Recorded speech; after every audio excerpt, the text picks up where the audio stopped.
अस्सलाम वालेकुम dear students. आज की क्लास में हम अपना टॉपिक जो है वो स्टार्ट करेंगे कानून तलब से। लास्ट क्लास के अंदर हमने तलब और इसके कुछ बुनियादी जो कॉन्सेप्ट्स उन पे बात की थी कि तलब से क्या मुराद है, इसकी क्या कंडीशन है। उसके बाद हमने इसकी अक़साम को पढ़ा था। आज हम कानून तलब से अपनी बात को दोबारा स्टार्ट कर रहे हैं। कानून तलब क्या है? ये सेकंड पैराग्राफ के अंदर इसकी तारीफ़ लिखी हुई है, मैं इसको हाईलाइट कर रहा हूँ ताकि सब बच्चे इसको आसानी से देख सकें। अगर दीगर हालात जू के तू रहें और शय की कीमत में इजाफ़ा हो जाए तो इस शय की तलब सुखड़ जाती है, और इस तरह अगर शय की कीमत कम हो जाए तो इस शय की तलब में इजाफ़ा हो जाता है या तलब जो है वो फैल जाती है। ठीक है। सो मतलब ये हुआ इसका कि जब भी किसी चीज़ की कीमत में तब्दीली लाई जाएगी उस शय की कीमत में भी मतलब उसकी जो तलब है उसके अंदर भी तब्दीली आएगी। मसलन अगर हम कीमत में कमी करें तो लोगों का अमूमी रवैया, लोगों का अमूमी रुझान ये होता है कि वो बाज़ार में या मार्केट में ज़्यादा अशिया ख़रीदना शुरू कर देते हैं। जिस चीज़ की कीमत में कमी लाई जाएगी उसे ज़्यादा ख़रीदा जाएगा, और अगर हम किसी चीज़ की कीमत में इजाफ़ा कर दें तो अमूमी रवैया ये होता है लोगों का कि मार्केट में उस चीज़ की डिमांड, उस चीज़ की तलब जो है वो कम होना शुरू हो जाती है। इसी रवैये को जो है वो कानून तलब का नाम दिया जाता है कि तलब कैसे तब्दील होती है कीमत के तब्दील होने से। तो ये हमने याद रखना है। इसकी तारीफ़ शार्ट क्वेश्चन के अंदर भी पूछी जाती है कि कानून तलब से क्या मुराद है, तो आपने सिंपल अल्फाज में बताना होता है कि अगर बाकी हालात बदस्तूर रहें तो किसी चीज़ की कीमत में अगर इजाफ़ा किया जाए तो उसकी तलब कम हो जाती है, और अगर किसी चीज़ की कीमत में कमी कर दी जाए तो उस चीज़ की तलब में इजाफ़ा हो जाता है। अगले पैराग्राफ में उसने लिखा कि कीमत और तलब के अंदर उलट रिश्ता पाया जाता है। ठीक है ना, एक चीज़ कम करते हैं तो दूसरे में क्या होता है, इजाफ़ा होना शुरू हो जाता है। उसके बाद इसमें इंडिविजुअल डिमांड कर्व है, फ़र्द का गोशवारा और उसका तलब का जो ग्राफ है वो कैसे बनाएंगे।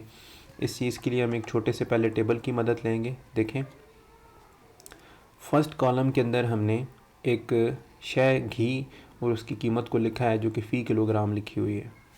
दूसरे कॉलम के अंदर तलब किलोग्राम के अंदर बताई जा रही है। अब अगर हम देखें तो 80 रुपये जब 1 किलो घी की कीमत थी तो मार्केट में डिमांड आ रही है 20 किलोग्राम। अगर हम कीमत में कमी करके इसको 70 रुपये कर देते हैं तो मार्केट में डिमांड बढ़कर 20 से 30 पे आ जाती है।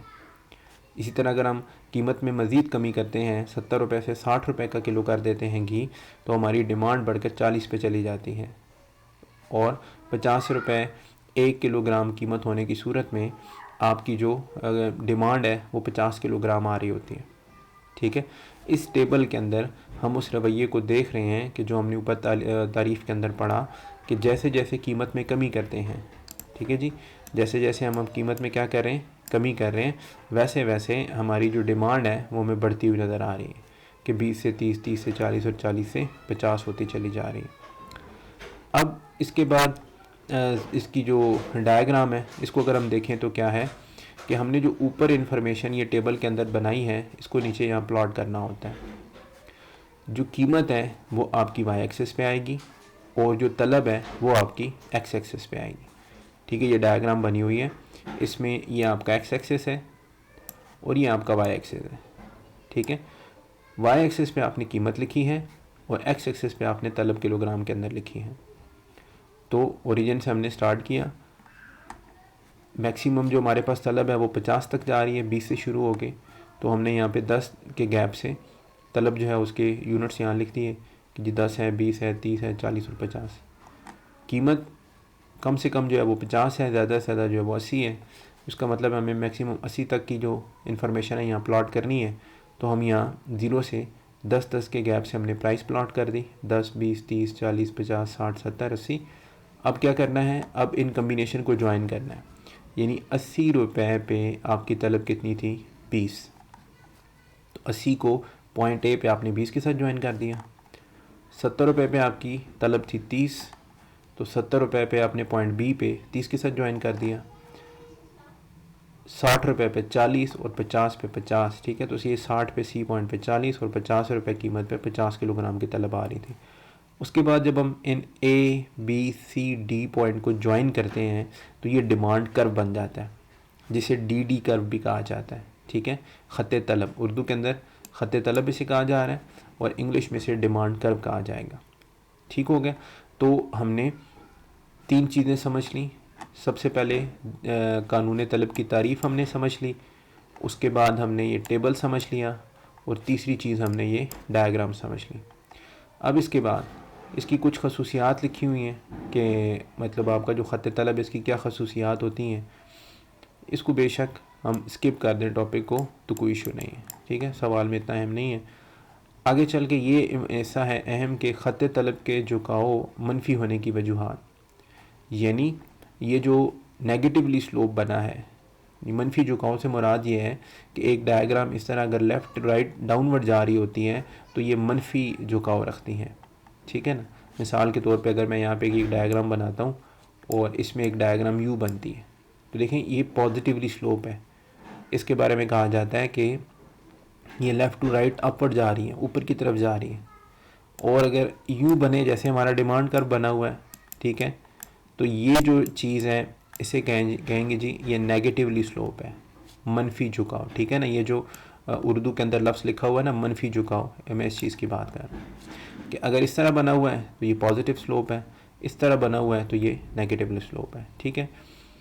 अब उसकी वजूहात क्या है, वो ये कहना चाह रहा है कि आपकी जो मनफी झुकाव है उसकी क्या वजूहात हैं। तो 3 वजूहात बताई हैं उसने। सबसे पहला लिखा हुआ है जी नए ख़रीदारों की शमूलियत, दूसरा लिखा हुआ है असर आमदनी और तीसरा लिखा हुआ है इस्तबदाली असर। यानी ये 3 वजूहात हैं जिसकी बिना पर हमारी जो डिमांड ग्राफ है वो नेगेटिवली स्लोप बनती है, या आसान लफ्ज़ों में कहें तो कीमत और तलब में नेगेटिव रिलेशनशिप पाया जाता है। मसलन अगर हम कीमत में इजाफ़ा कर दें, ठीक है, तो इसकी वजह से डिमांड कम हो जाती है, जो भी हमने ऊपर बात की। अगर हम कीमत में कमी कर दें तो इसकी वजह से डिमांड में इजाफ़ा हो जाता है, सही है ना। ये जो रिलेशनशिप बनता है ना इसकी वजह 3 है, ये 3 वजूहात हैं। पहला नए ख़रीदारों की शमूलियत है, दूसरा असर आमदनी है और तीसरा इस्तबदाली असर। अब हम इनको 1 बाई 1 समझते हैं तो तभी हमें ये चीज़ समझ आएगी। हम इसमें ये वाली जो नीचे वाली है ना बात, इसको एक्सप्लेन मैं करता हूँ कि कीमत कम हो तो डिमांड क्यों बढ़ती है, ठीक है ना। तो मिसाल के तौर पे देखें, अगर एक चीज़ की कीमत है सपोज़ 100 रुपये कीमत है, यानी कोई चीज़ है उसकी कीमत कितनी हमने रख ली जी सपोज़ 100 रुपये। अगर मैं मतलब चलें 100 के 1000 कर लें, ऐसे कर लेते हैं 1000 रुपये। अब अगर मैं क्लास में कहता हूँ कि ये प्रोडक्ट है तो हमारी क्लास में कितने बच्चे इसको ख़रीद सकते हैं, तो 60 बच्चों में से शायद 1-2 बच्चे ऐसे हों, ठीक है, कि जो कहें जी कि 1000 रुपये कीमत पे फिल वक्त मेरे पास इतने पैसे मौजूद हैं कि मैं इसको ख़रीद सकता हूँ, ठीक है। तो हमारी डिमांड क्या होगी, 2 यूनिट की आ रही होगी।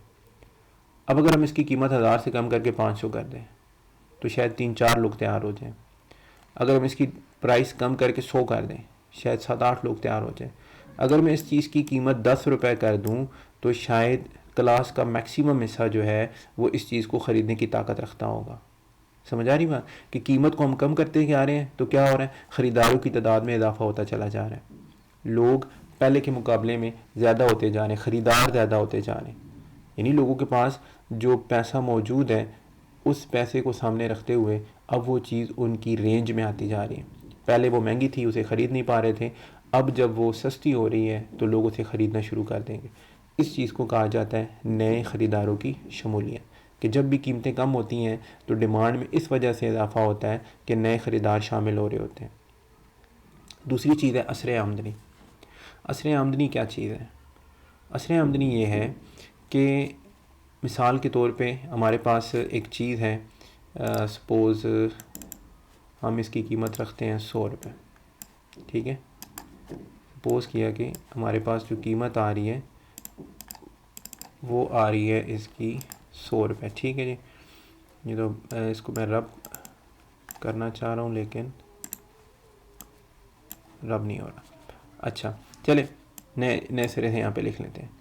यानी हम सपोज़ ये कर रहे हैं कि हमारे पास जो कीमत है किसी चीज़ की वो सपोज़ कितनी है जी, 100 रुपये, ठीक है। असर आमदनी हम समझाना चाह रहे हैं।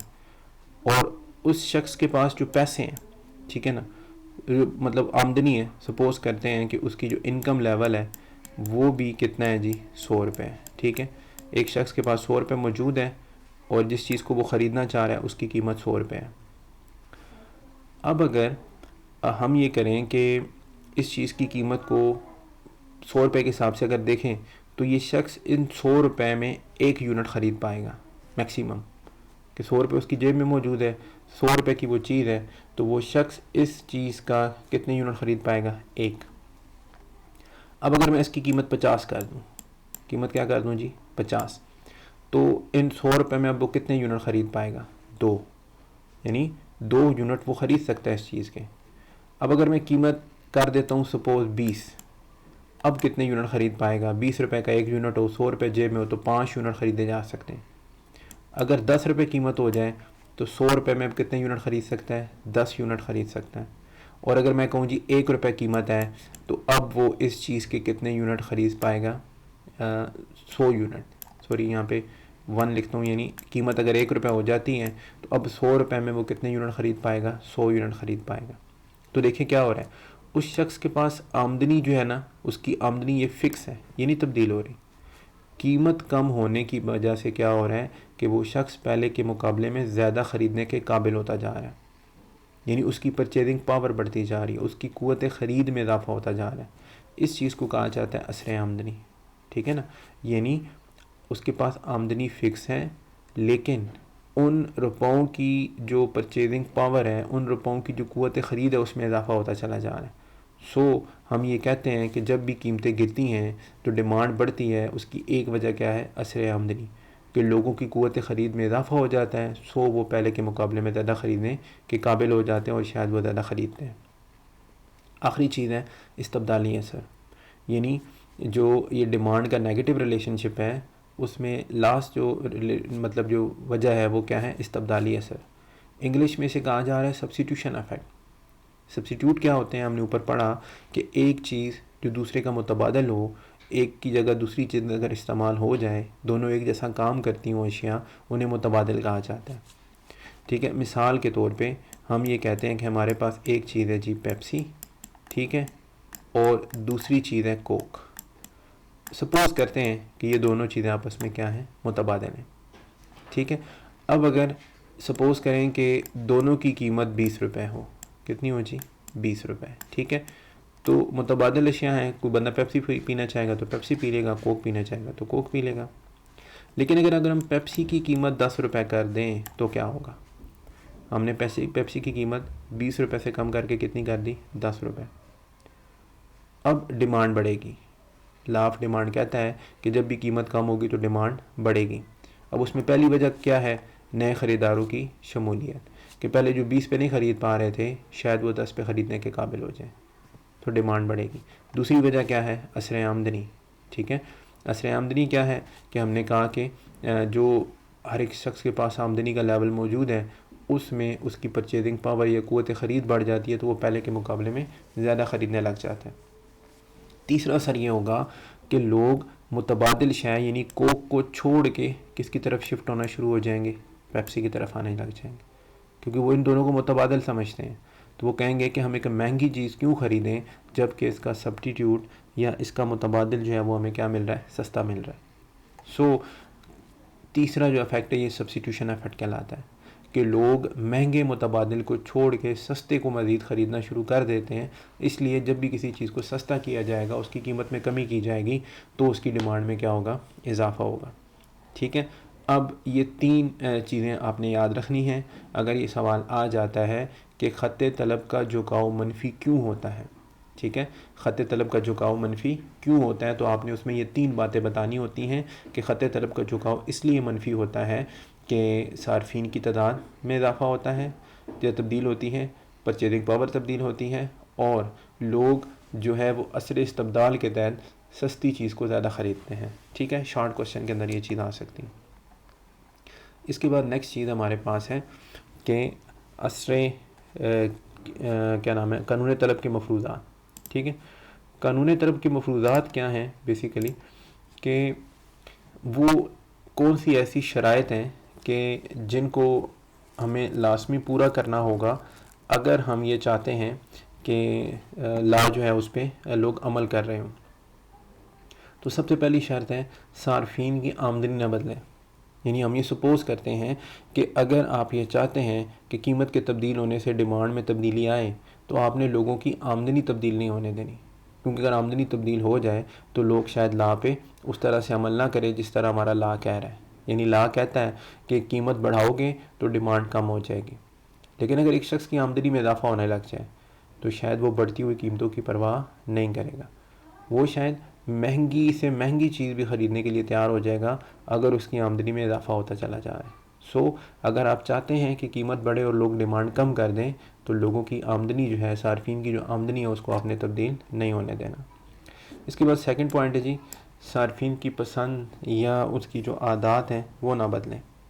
ठीक है, यानी अगर कोई चीज़ हमारी पसंद में शामिल हो जाए, अगर कोई चीज़ हमारी आदत में आ जाए, रस्म व रिवाज में आ जाए, तो उसके लिए हम उसकी कीमतों की परवाह नहीं करते।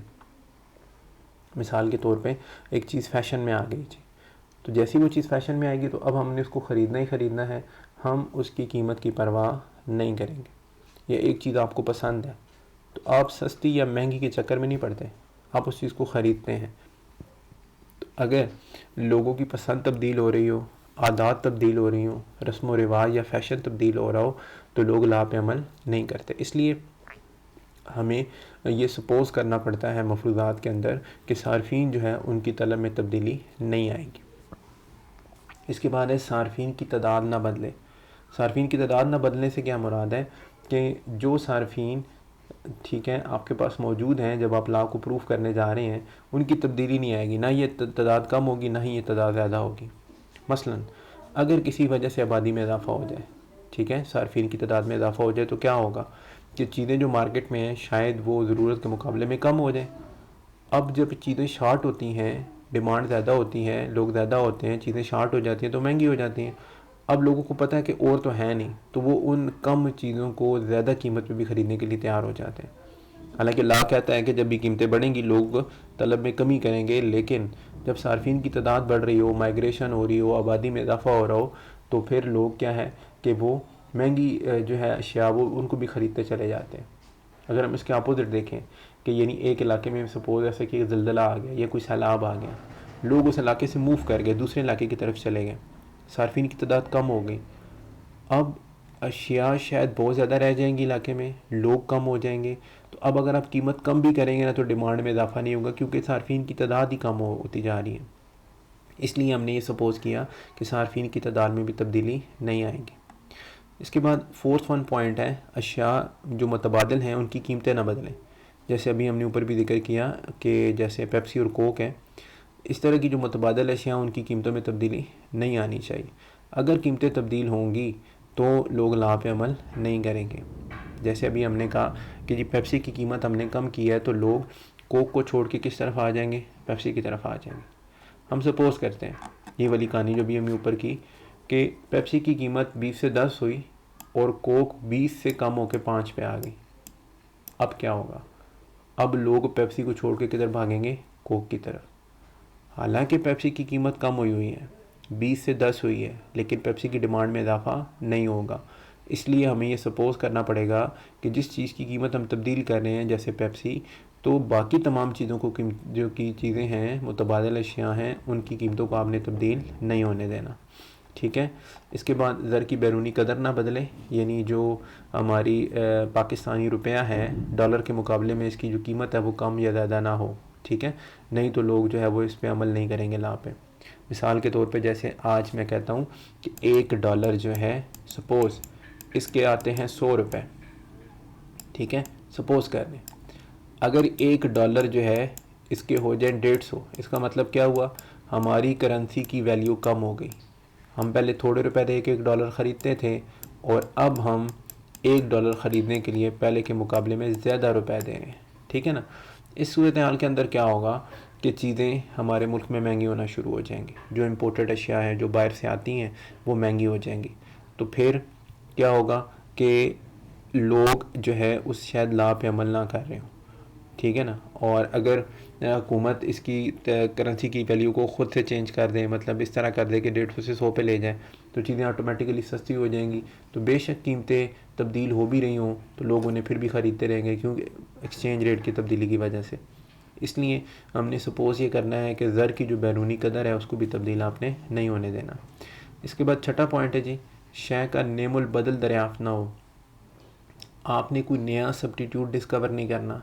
जब हम ला पे अमल करवा रहे होंगे किसी सारिफ से या ला अप्लाई किया जा रहा होगा, तो हमने ये चीज़ सपोज़ करनी है कि आपका जो नेमुल बदल है शय का वो दरियाफ़्त नहीं होगा। मसलन जैसे हमने बात की अभी पेप्सी की, तो हम सपोज़ करते हैं कि पेप्सी की कीमत हमने कम की, तो ला ये कहता है कि पेप्सी की कीमत कम करने से डिमांड बढ़ेगी। लेकिन अगर आप थोड़ी देर के लिए फ़र्ज़ कर लें कि साथ ही एक गोरमे कोला नाम की नई मार्केट में कोल्ड ड्रिंक जो है वो मुतारिफ़ हो जाती है, तो क्या होगा, लोग शायद पेप्सी की कम कीमत को नहीं देखेंगे, वो कहेंगे यार नई चीज़ आई है, इसको ख़रीदते हैं, इसको ज़रा टेस्ट करते हैं, इसे चेक करते हैं। तो पेप्सी की कीमत कम होने के बावजूद डिमांड में इजाफा नहीं होगा कि लोग किस तरफ चले गए, नए सब्स्टिट्यूट की तरफ चले गए, नई दरियाफ्त की तरफ चले गए, नए नेमुल बदल की तरफ चले गए। इसलिए आपने जब ला पे अमल करवाना है तो फिर आपने किसी शय का नेमुल बदल भी दरियाफ्त नहीं होने देना। उसके बाद शय की इकाइयों में वो कहता है यकसानियत होनी चाहिए। यकसानियत क्या है, एक जैसी हो, होमोजीनिटी हो, यानी आइडेंटिकल हो, उनमें कोई फ़र्क ना हो, यानी मसलन क्वालिटी वाइज, टेस्ट वाइज ना। यानी अगर हम ये कहते हैं कि किसी चीज़ की कीमत में इजाफा करें तो डिमांड जो है वो क्या होनी चाहिए, कम होनी चाहिए।